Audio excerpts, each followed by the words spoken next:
We were somewhere around Barstow, on the edge of the desert, when the drugs began to take hold. You're either in or you're out. Right now. I want to gamble.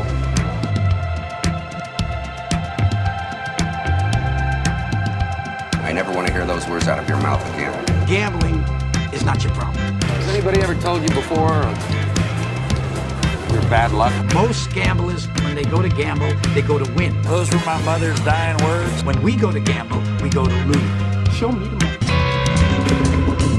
Let's get out of here, man. Show you money. Honestly, let's just go. Let's go to Vegas.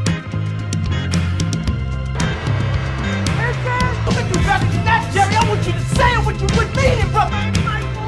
Show me the money! It's the Sports Memory Vegas pregame show. Good morning, Newman. Good morning, listeners. It's Saturday, February 5th, and I'm smiling like a butcher's dog because we got 150 college basketball games on today. We're going to cover about 15 of them in this show, so mostly top 25 matchups. But Newman, I may try to watch them all. What's your plan for the day? I mean, that's like 10%. There's definitely going to be a lot of college basketball on, even if it's background noise. You know what I mean? It's nice to just throw it on there. You know, if something big is happening, you'll feel the excitement and you'll check out the TV, what's going on, and there you have it. I mean, out of 150 games, you're going to have some buzzer beaters, right? You're going to have some just absolutely amazing games. The sample size is too big. Yeah. This is, for people that aren't college basketball fans, this is a warm-up to March Madness. Right now, whether you're setting up your home theater, whether you're going to a sports book, whether you're trying to figure out which bar to go to, today is your practice run.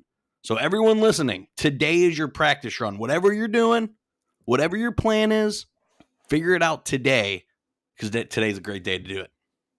For sure. All right. This show loves Big East basketball. So let's start off. Are we not going to start with college football recruiting? No. Signing day is coming. So officially there is no more college football to talk about. Now that Harbaugh's staying, so we are all college basketball for at least the next 2 months. And I don't know how other way to start with an amazing noon matchup in the Big East. This show loves the Big East. We start with your usual favorite, the Big East. I'm surprised there's no Creighton games on the schedule, but Creighton got worked last night. Yeah. But we're going to start with UConn, number 17, going to Villanova, number 12. Nova is a 5-point favorite and an over-under of 137.5. What do you think about this game, Newman? Yeah, I mean, Nova at home, Jay Wright, tremendous coach there. Gillespie's on a mission. It's one of those where UConn is definitely getting back to what they used to be. You know, they're starting to climb that path. But just I don't think they're going to have enough here against Villanova. Yep. No, I totally hear you. RJ Cole is a guy. He's a walking bucket getter, right? RJ Cole can light it up. If Jaden Akinjo was still at UConn, this might be the best backcourt in the country. Yeah. That's how good RJ Cole is, but I don't think he's going to be enough for all of Nova. Gillespie is better on his defense than he actually is on offense. So if RJ Cole can't put up 30, UConn's going to struggle to win this game. Yeah, I mean, Nova's a 5-point favorite in this game, and that's not enough to sway me. No, not at all.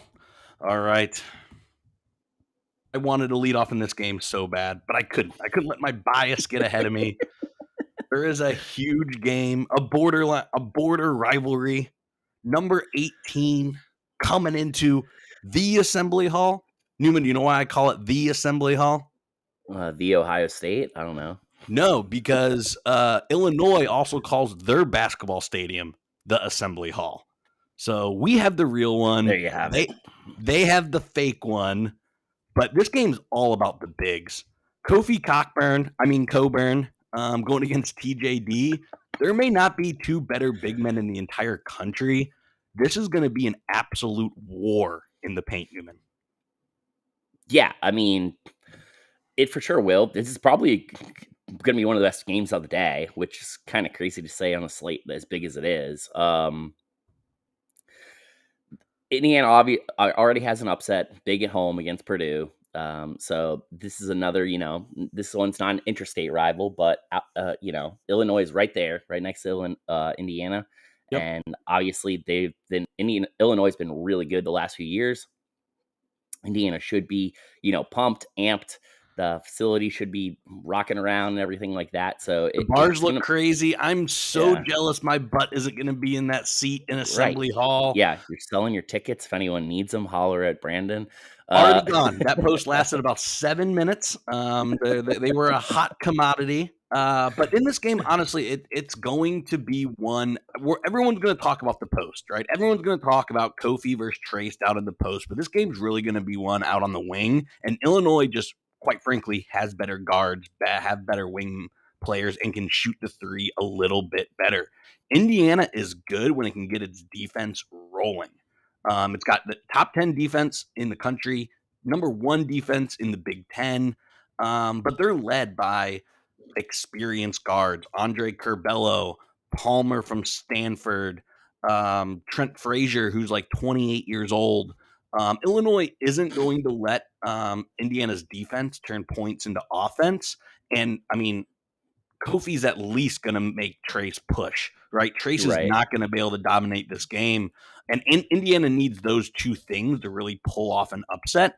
That's why it kills me to say this. Indiana's 13 at home. Assembly Hall's called the Hall of Calls, but I think Illinois is just too good. Illinois does what Indiana does a little bit better than Indiana right now. Yeah, I'm also on Illinois here. I think it's just kind of the depth, I think, is more the biggest issue. Yep. Indiana's, not very deep. And, when you have super exciting games like that, it can wear, you can feed off it a little bit for sure. Absolutely.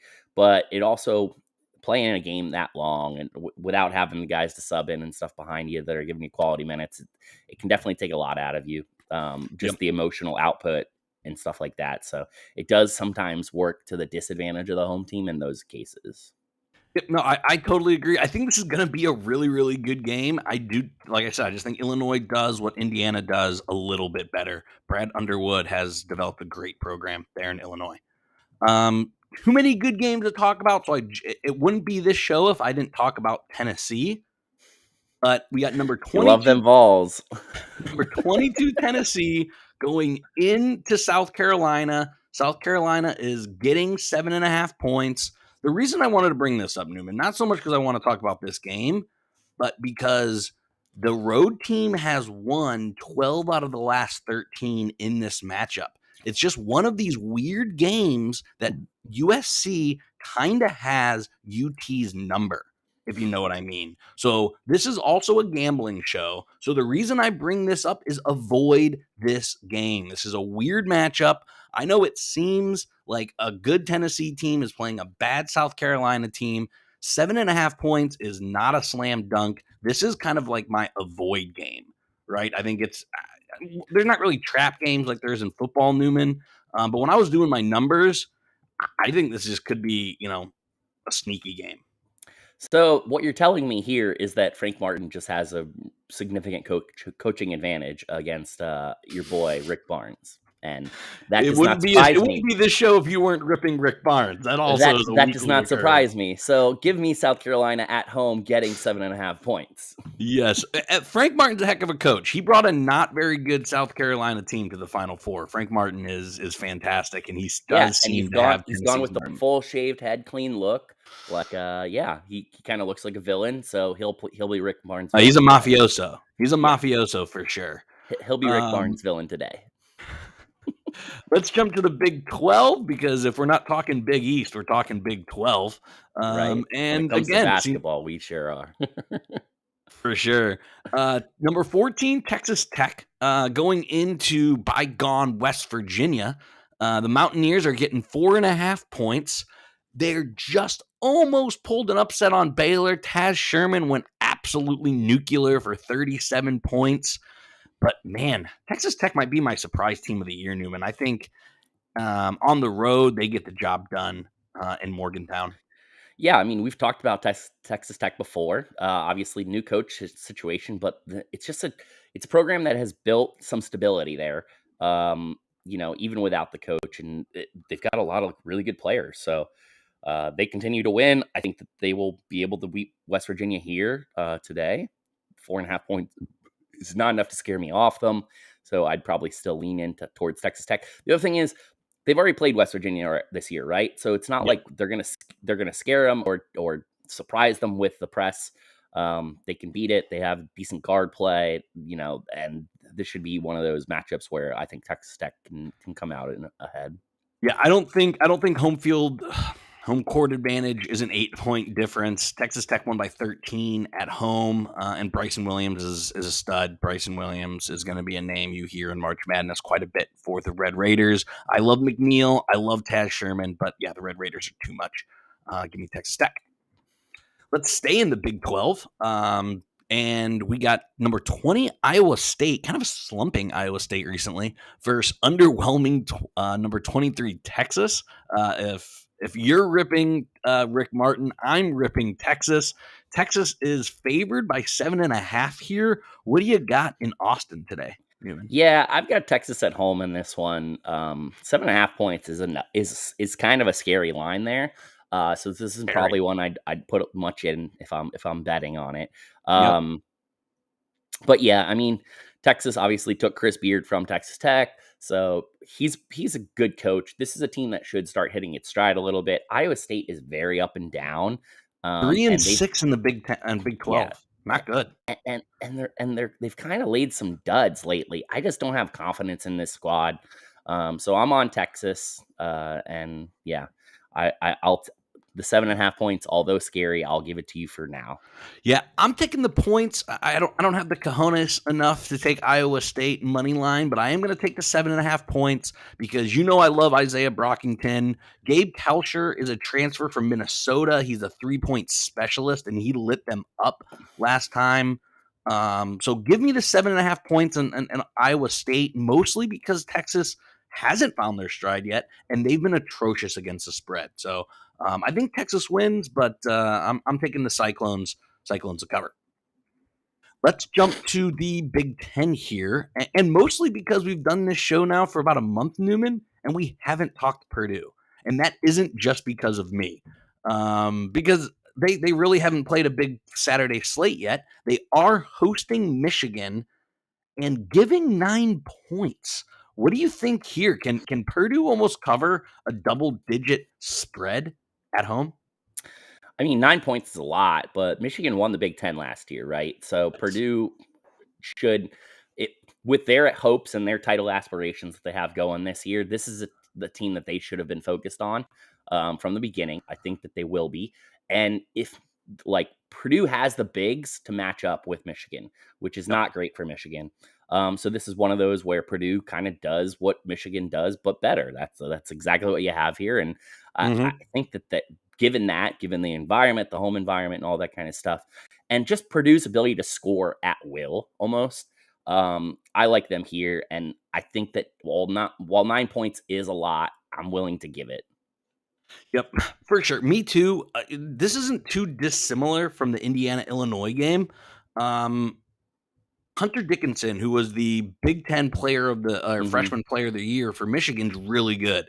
Yeah. Purdue has 2 7-footers that can throw at him. Exactly. Michigan has great wing players. Purdue might have the best wing players in the country. Michigan can get hot from 3. Purdue's one of the best 3-point shooting teams consistently hot. Yeah. So again, I mean, Michigan is a solid team. I think Michigan will probably slide into the tournament somewhere between that 9 and 11 seed. Michigan's good, but this is a horrible matchup for Michigan. The way you beat Purdue is really good guard play.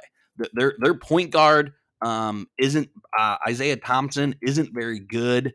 But Michigan might have the worst point guard in the Big Ten in Eli Brooks. He's been a massive disappointment for a 5th-year senior. So yeah, no, I think this one could actually get ugly. And I think Indiana might create their first earthquake with the environments in Mackey and Assembly Hall in Indiana. Yeah. Let's jump to what I'm calling as the game of the day. I don't give two shits about North Carolina. Duke versus North Carolina. We got Baylor, Kansas. This is a Big 12 championship game in Fog Arena. Kansas, a 2.5-point favorite. Newman, I love Baylor. And even though they're the higher seed, this is my upset of the day. I think Baylor's guards are just too much. Kansas wins a lot of their games by out-athleting people, being bigger, being faster, being stronger. That's not going to be the case today, despite having a home advantage. Do you see the Jayhawks pulling this off, or you got Baylor like me? Yeah, so I mean, we talked about it last week. Kansas is a really difficult place to play. We thought that they would be able to take care of business against Kentucky, and Kentucky absolutely went in there and smashed them. So to me, for Baylor, this is one of those games where they have the outline and how to beat Kansas laid out for them there. And like you said, I think they're just generally a more athletic team.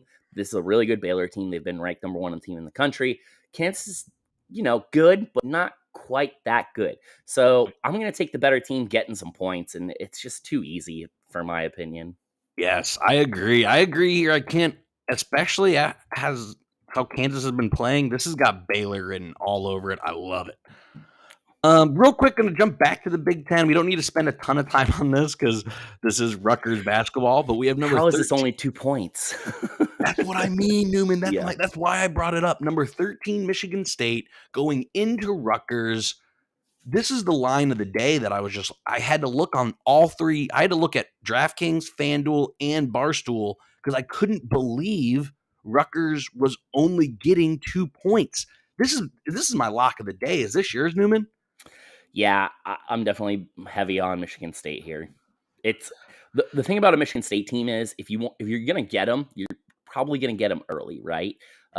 Sometimes those teams have to come together a little bit, but as we're hitting our groove and heading into February here, getting ready for the conference tournaments and the NCAA tournament and stuff, that's when Michigan State really starts to play well and hone in that message that Izzo is sending to his teams. Make sure you're rebounding, all that kind of stuff. This is one where Michigan State just absolutely crashed the boards, and 2 points. I don't get that at all for Rutgers. So I'm heavy on Michigan State, but it's kind of a smelly line. Like I don't get it. Yeah. So I would definitely, hammer the Michigan State side of this game, but I don't know how much money I would really put down because Vegas knows something that I don't know. Vegas might know something, but I'm going to pull a line from listener and friend Steve Sanders here. This is the part of the season where freshmen pretty much are sophomores at this point. And Michigan State has a freshman in Max Christie, who has really just came on in the past month. In the past month, he's averaging almost 20 points a game. I talked about Jimmy G last week in the football show, being from the Chicago suburbs. Max Christie is from the hometown of Jimmy G, Arlington Heights. Great athletic town there. Max Christie is a stud. I've been following him throughout high school. He's definitely a guy to watch. He'll be paired up with Ron Harper Jr. Does Ron Harper ring a bell, Newman? Sure does. If there's any reason to watch Rutgers basketball, it's because of Ron Harper Jr. He also is a basket getter. He just unfortunately plays for Rutgers. Let's jump to the only Pac-12 game. It seems like we always cover one Pac-12 game.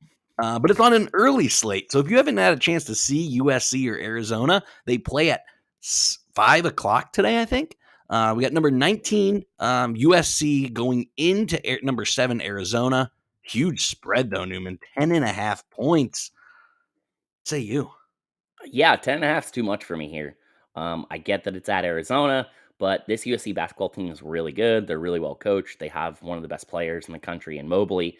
And 10.5, like I said, just too many points. I will take those. I don't care if it's at Arizona and how well Arizona's been playing. Arizona crushes at home. All Arizona has done is cover. I hear you. 10.5 versus 2 ranked teams. 10.5 in conference. Risky today, Newman. I'm taking Arizona, not just because you're taking USC. I'm taking Arizona. because I think they're the best team nobody has seen so far. I've watched them maybe only 3 times, but every time they've won by 10 or more. So I'm going to take that small sample size that I've seen. Arizona can match Mobley, and their wing players they just have athletes up and down. So give me the Wildcats, who got better after a Miller left. Sean Miller leaves Arizona gets better. Archie leaves Indiana gets better. Interesting. All right. On to the game in the ACC. Just one quick note. USC's head coach, Andy Enfield, former Florida State assistant. So, yeah. Great coach. Andy Enfield's great. He is. Andy Enfield's great. All right. If you haven't watched ESPN or, you don't have Twitter, you probably didn't know. Love this game. They love this game. Is going to Chapel Hill for Coach K's last dance there. Newman, you're the ACC expert. Tell me all about Duke, North Carolina. I can't say Duke today, probably because they have broken my brain how many times I've had to listen to ESPN say it. But talk some ACC matchup to me. Yeah, I mean, like you said, Coach K's last dance here at North Carolina should be, obviously, it's an environment that's going to be packed house, UNC at home. And for that reason, I'm taking him. I know you're leaning towards the Duke side of this because it is Coach K and everything. And obviously, UNC has a new head coach. Roy Williams retired last year.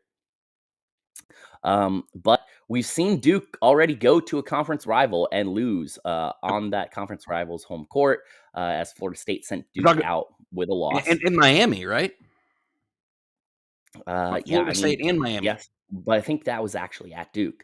Was it at Duke? Game, okay. I believe. But yeah, so I mean, Duke, North Carolina here, it's always going to be close, and for that reason, I like the points. So if I can get a home dog, getting 3 points in a rivalry matchup, that's typically something I want to go with. And today is not going to be an exception in that regard.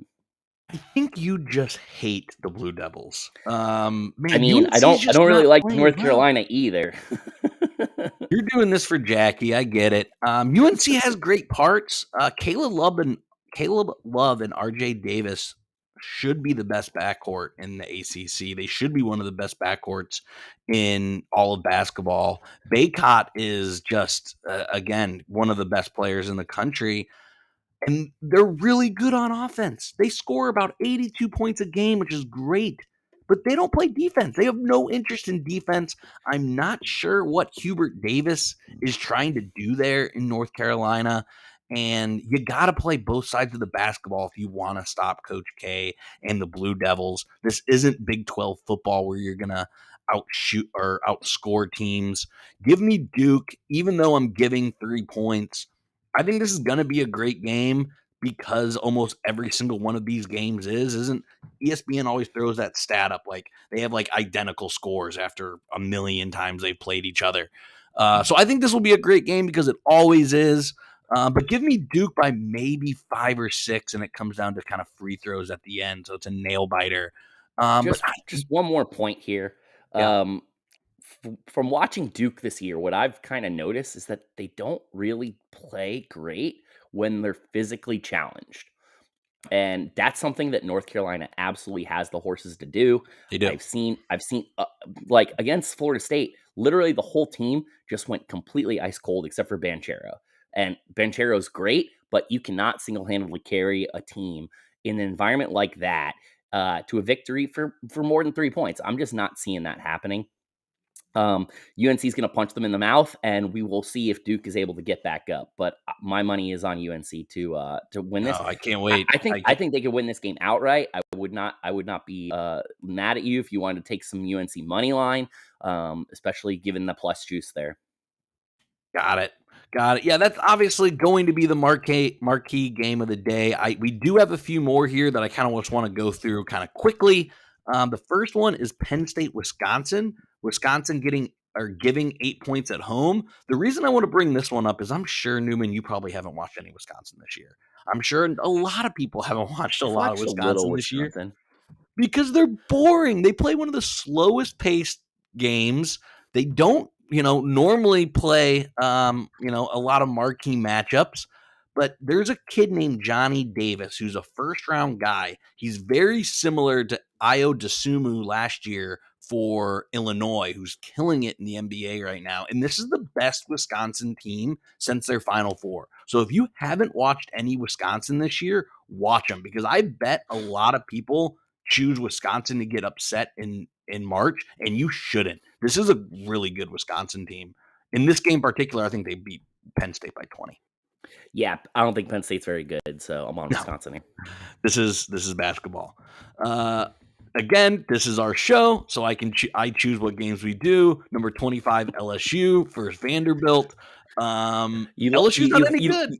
You love to hate LSU, don't you? You love to hate them. I do. And the reason why in this game, Newman, do you know Scottie Pippen? Are you familiar with Scottie Pippen? I've heard of him. He's considered, top 50 NBA player of all time. His son plays at Vanderbilt, and dude, he's so fun to play. He plays just like his dad. Massive dunks, awesome three-pointers. He's averaging 19 points a game. This game's going to be going on during UNC Duke, so you probably won't watch this, but this should be your game you have on your last, right? Flip back over to this, because this is my upset special. I got Scottie Pippen beating a streaky LSU team. Vanderbilt plays at that weird court. Have you ever seen it, Newman? Yeah, it's like elevated. Yeah, it's weird. It's elevated. The lighting's messed up. LSU needs to shoot threes to win, and I don't think they do. I think Scottie Pippen puts on a show. He's not, unfortunately, the best player who's not going to be in the NCAA tournament.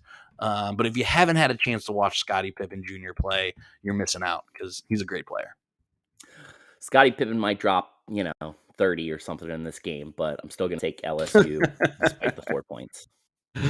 All right. I have Kentucky, Alabama here because this is another smelly line. Alabama just continues to lose games, yet Vegas still is pulling them. Kentucky is only giving 1 point. I hate that I'm referencing Sanders twice in one show. He thinks this is Kentucky's best team in a long time. He thinks they're national champion competitors. I think Kentucky blows the wheels off Alabama, Newman. Yeah, I got the same line out of Mike. When you go into Fog Allen and you upset Kansas, that's one of those where it's like, all right, yeah, I can really believe in this team. And so that, to me, that says Kentucky's really hitting their stride. Obviously, Alabama won the Big East the SEC last year, so they're a team that is, a marked man, if you will. And 1 point, it's basically a money line there. I'll take the better team in Kentucky. For sure. Yeah, no, if we're talking parlays today, I have Kentucky and Michigan State in about every single one. Those are, even though they're both road teams, those are two freshman heavy teams with two great coaches. Just called Calipari great. Do yourself a favor and throw some UNC in there. Juice that up. Juice it up. Last game I want to talk about before we jump into NBA is a 10 p.m. slate. So, man, I'm going to probably be too drunk to watch this game. But we got number 2 Gonzaga going to BYU. We haven't talked any BYU this year. They're 17-7. They're a really good team. They're going to make the tournament. They have a kid named Alex Barcelo who is really good. But, again, 11.5 points. Gonzaga beats everyone by 20. Chet Holmgren's shooting 60% from 3. Newman, this is a slam dunk cover, right? Yeah, to me, this is Gonzaga in conference. Like, they're really difficult to beat in these situations, and I'm not even scared off by the 11.5 points. So I'm on Gonzaga here. They're just that good. They really are. If you want to talk about teams in terms of winning national title, this is definitely a team that's capable of that. And BYU will put up a good fight probably for the first half and then kind of fade in the second half, I think. Exactly. Yeah. This BYU at home, you want it's a great environment. If you're getting a decent amount on BYU, you want to live bet this, first half cover. I might be interested in that. Ooh, that's a good bet, Newman. That's actually a really, really good bet. BYU first half. I bet it's something like 7.5, 6, something like Yeah, that. yeah. That's a solid bet. So that might be it. That might be a cover for you. But outside of that, I think Gonzaga pulls away. No NHL. A lot of Well, college basketball. we got the All-Star game. I'm gonna take the Atlantic Division, bet on them, whatever they're taking, because they're taking it home this year. Just two really good teams, like at the top of that division in Florida and the Lightning, and then you've got the best goalie in the world in net in Andrei Vasilevsky. So, yeah. Did you see the guys, I'm forgetting his name, Tyler Sagras maybe, who dressed up like Vince Vaughn in dodgeball, blindfolded No, I missed that one. and deked a goalie who was not wearing any blindfold. It's all over Twitter. It's one of the most amazing skill things I've seen in a really long time. It was awesome. But let's cover a brief NBA slate today, because I do think there are some good games. Kind of one of the better Saturdays in NBA. We have a fully healthy Heat going into a little bit of a hot Hornets matchup. The Heat are playing great now that they're healthy. I like the Heat to cover and maybe cover big, even though LaMelo Ball is a walking triple-double. Yeah, I'm right there with you. I think the Heat are a better team in this one, and the road for NBA's games there's not a huge road swing. Like, I don't think there's a big advantage when you're playing at home in a regular season matchup. So, although I don't know, Charlotte might really enjoy this game if it's being played in North Carolina on Saturday, the same day as Duke, North Carolina. I'm pretty sure it's going to be a pretty dead arena. So Yes. that doesn't faze me at all. I'm definitely going to be on the Heat here. They're the better team. For sure. Bringing up Suns Wizards, I don't think it'll be a great game, but the Suns are going for 12 in a row. Do you think they do it? Yeah, this Wizards team's not that great, so I will take No, the Suns. I do think the Wizards cover, though.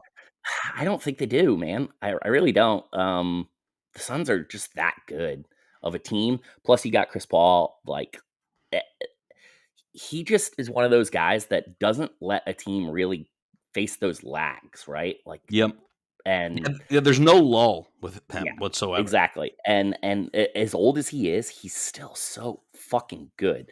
Like, Chris Paul is one of those guys that just takes a team, and whenever he joins a team, you can project an instant win jump, like 10 wins minimum, basically anytime he's there. Even when he goes to a Oklahoma City, remember that? People weren't sure how it was going to work. Yep, that team got better. It always happens with Chris Paul.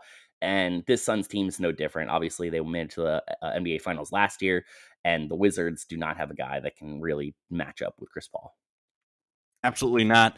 Let's talk two franchises that are bigger than their actual teams are good. Why is this game on this slate? Knicks, Lakers. Lakers are favored. But the news that I'm hearing, is LeBron leaving? I don't care. I'm on the Lakers here. 2 points. That's nothing. The Knicks aren't good. I mean, the Lakers really aren't either. Somehow, but the Lakers play in the Western Conference, which is a much more difficult conference. And this Knicks team, I don't expect them to travel west and be able to really hang with the Lakers right now.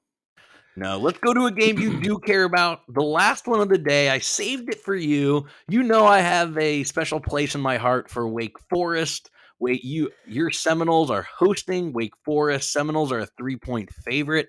Can the Seminoles break their snide against Alondis Williams and my boy Carter Witt? Yeah, so Florida State's dropped 3 in a row. They don't lose often at home, but right now they are bad. One of their best players, Malik Osborne. Tournament bubble bad. Like, I thought their Duke win locked them in. I said that in our group chat. I was like, oh, well, Florida State's making the tournament, but you can't have these kind of losing streaks this time of the year. Yeah, so they've lost to 3 of the worst teams in the ACC, which is not a strong conference to begin with. That's definitely going to really kill you. And just without Malik Osborne, they've really, really struggled. They don't have good guard play. And Wake absolutely torched us at home. There's no way I have confidence in betting on Florida State in this game. I don't know even how much. Sometimes I get so frustrated with them, I just turned it off. And this is one of those where I don't know how long I'm going to be watching this game. Carter. He's going to be so annoying. Watch it just for him. No, thanks. real quick, I had a little That's parlay. those are the guys that you hate to watch. I'm just like, They're no, so done, annoying. Done I love watching it. you. I love it so much. I have Wake Forest just because Florida State is playing really bad this year. Fun fact, I had Michigan State, Kentucky, and Gonzaga all covering. It was plus 600, but I think people are listening to our show, Newman, because the Michigan State game is closed. You can't take them money line. You can't take them spread. Everyone is hammering Michigan State. No So kidding. that game is closed. They normally fix those things in about Throw 5 UNC minutes. in there. Throw UNC in there. Tell me what you interesting. got. What do you got It's if you put interesting. UNC instead of Michigan State? What are we Jumps looking up at? jumps up to plus 850. So you get an additional plus 250. All right, we're If betting. you do North Carolina, Kentucky, and Gonzaga. Which, Yeah, darn, you could pick 3 worst teams. right? We're taking that one. All right, Newman. I'm drinkless, which is a crime. I gotta go get a drink. Everyone enjoy, and we'll be here next Saturday. You See ya. can't drink all day unless you start in the morning. So close.